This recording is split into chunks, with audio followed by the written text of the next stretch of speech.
We had heard about high tea in London, or more accurately, what most people call high tea, but is really afternoon tea. Either way, Alexis and I felt like we had to experience it for ourselves. This is not something you casually stumble into. You make a reservation. You arrive at a specific time. You dress for the occasion. I wore a dark blue blazer with an open collar. Not overly formal, but respectful of what we quickly discovered was much more than a meal. One of the first surprises was the tea selection. There were black teas, green teas, white teas, oolongs, and herbal infusions from places I had never expected.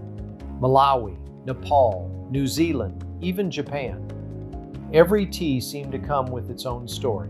At some point, I realized this wasn't really about choosing a beverage. It was about entering a ritual. Then came the presentation. 3-tiered trays carefully arranged with savory sandwiches, fresh scones, and beautiful desserts.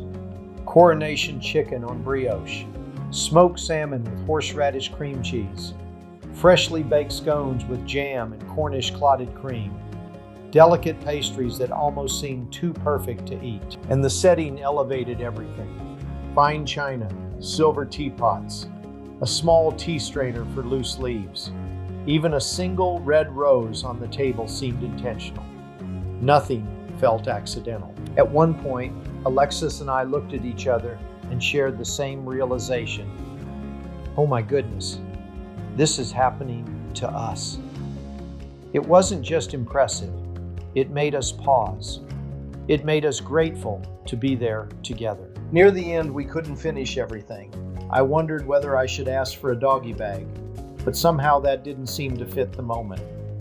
What they brought instead was a beautifully designed carry-out box that somehow continued the experience rather than ending it. And that's when it all came together for me. What made the afternoon memorable wasn't the luxury. It wasn't even the tea.